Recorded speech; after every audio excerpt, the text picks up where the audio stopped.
एक माँ सिर्फ अपने बच्चों के लिए दोपहर का खाना लेने निकली थी। वह चाहती थी कि अपने बच्चों के लिए एक खरगोश पकड़कर वापस लौटे, लेकिन उसे जरा भी अंदाजा नहीं था कि उसकी गैर मौजूदगी में उसके बच्चे खुद एक बड़े खतरे में फंस चुके हैं। कुछ देर बाद माँ अपने मुंह में शिकार दबाए वापस अपने बिल के पास पहुंची, लेकिन वहां पहुंचते ही उसके कदम रुक गए। बिल बिल्कुल खाली था, न कोई बच्चा, न कोई आवाज, न कोई हलचल। माँ ने तुरंत शिकार को जमीन पर छोड़ दिया और अपने बच्चों को ढूंढने लगी। उसने अपना सिर नीचे किया और अपनी नाक जमीन के बिल्कुल करीब ले आई। मिट्टी में अभी भी बच्चों की गंध मौजूद थी और फिर उसे कुछ और महसूस हुआ। उसके बच्चों की गंध एक बड़े पेड़ की दिशा में जा रही थी। माँ ने बिना एक पल गंवाए उस गंध का पीछा करना शुरू कर दिया। वह सीधे उस पेड़ के पास पहुंची जहाँ एक पूरा झुंड जमा था। उसके बच्चे वहीं थे। अब शुरू हुआ असली बचाव अभियान। माँ ने अपने बच्चों तक पहुंचने के लिए हमला कर दिया, लेकिन सामने संख्या बहुत ज्यादा थी। एक के बाद एक कई जानवर उस पर टूट पड़े। कोई उसे खींच रहा था, कोई काटने की कोशिश कर रहा था और कोई उसे जमीन पर गिरा रहा था। माँ की त्वचा मोटी और ढीली थी। वह दर्द सहने में बेहद मजबूत थी, लेकिन इतनी बड़ी संख्या के सामने अकेले लड़ना आसान नहीं था। एक ताकतवर नर ने उसे जमीन पर दबा दिया और सबसे बड़ी परेशानी यह थी कि उसके बच्चे ऊपर उसी पेड़ पर थे। माँ अपने बच्चों को देख सकती थी, लेकिन उन तक पहुंच नहीं पा रही थी। उसने पूरी ताकत लगाकर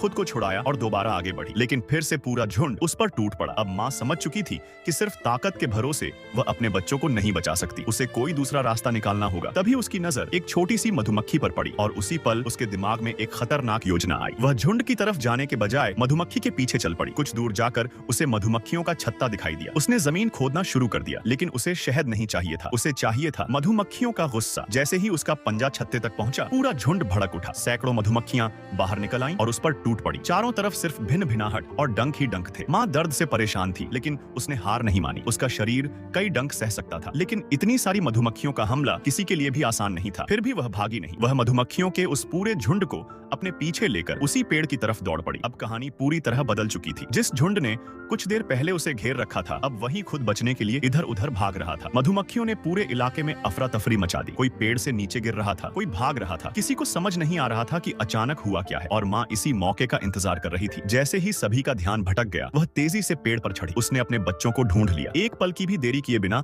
उसने अपने बच्चे को मुंह में उठाया और वहां से निकल गई। अब पीछे सिर्फ अफरा तफरी बची थी। माँ अपने बच्चे को लेकर सुरक्षित जगह की तरफ भागती रही। उस दिन उसने सिर्फ अपने बच्चे को बचाया नहीं, बल्कि यह साबित कर दिया कि जंगल में जीत हमेशा ताकतवर की नहीं होती। कभी-कभी सबसे खतरनाक हथियार ताकत नहीं, बल्कि दिमाग, धैर्य और सही समय पर बनाई गई योजना होती है।